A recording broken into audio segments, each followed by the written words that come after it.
This episode of What's the Apps is brought to you by Domain.com. Well, hello there, people. It's John Q here from Techno Buffalo, and welcome to What's the Apps. Today, we're going to get our RSS on with one of my favorite Google Reader applications, MobileRSS.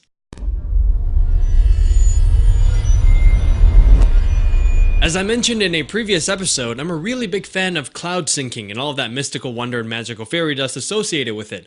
And Google Reader is another service that takes advantage of this magic through various unofficial applications. All Google Reader applications more or less have these same abilities, marking things as read, marking things as favorites, sharing things, viewing an individual feed, or combining all your feeds and viewing them all at once, and so on and so forth. Let's go pet the horse. So I'm going to be focusing a little bit more on user interface, ease of use, the design of the application, and so on. And I've tried quite a few of them, and I've narrowed it down to one that I will be talking about today.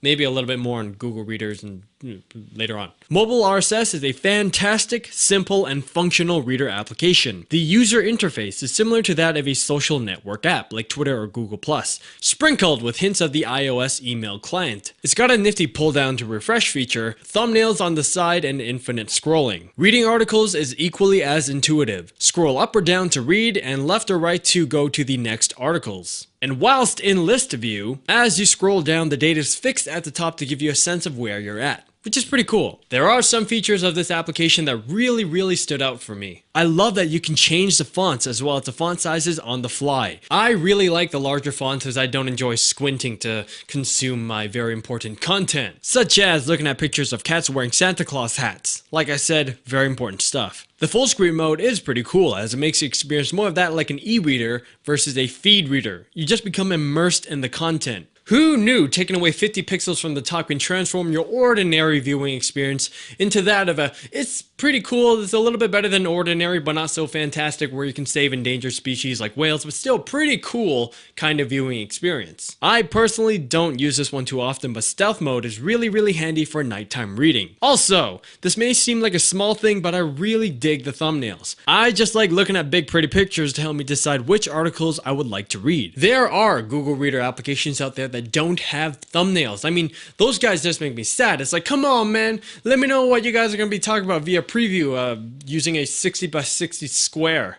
And speaking of previews, I want to introduce you guys to Techno Buffalo's newest sponsor, Domain.com. If you're setting up a website to start your business or blog, Domain.com is the best place to go to buy a domain name for your new idea. Domain.com's easy checkout process makes it simple to find your domain names and set up your website without the hassle. Domain.com quickly shows you all of the available names, making it easy for you to pick the extension that's right for you. Our friends at Domain.com would like to hook you guys up. Get 15% off your domain when you use the coupon code TB, that's the letters T and B, at Domain.com's checkout. That's less than $9 a month. Plus, go to Domain.com/TB and they'll throw in a free 2 GB jump drive, available while supplies last. And don't forget, when you think domain names, think Domain.com. Back to the review. The MobileRSS experience is a lot richer with the iPad, as you get that macOS Lion Mail triple column interface. On my iPhone, I prefer listing with all of the feeds combined in one, but on the iPad, I like looking at individual sites, and having the listings on the left is awesome. I feel like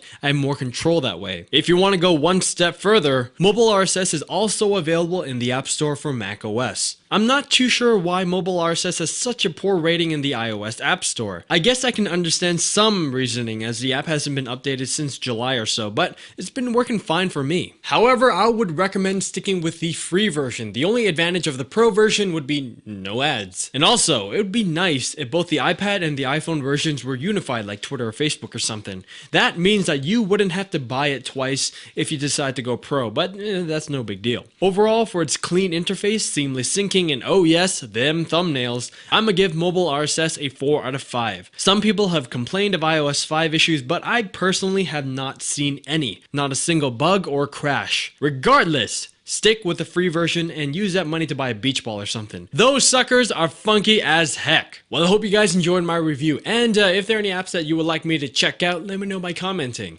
This was John Q from Techno Buffalo. Thank you very much for tuning in, and I'll see you guys next time. Laters.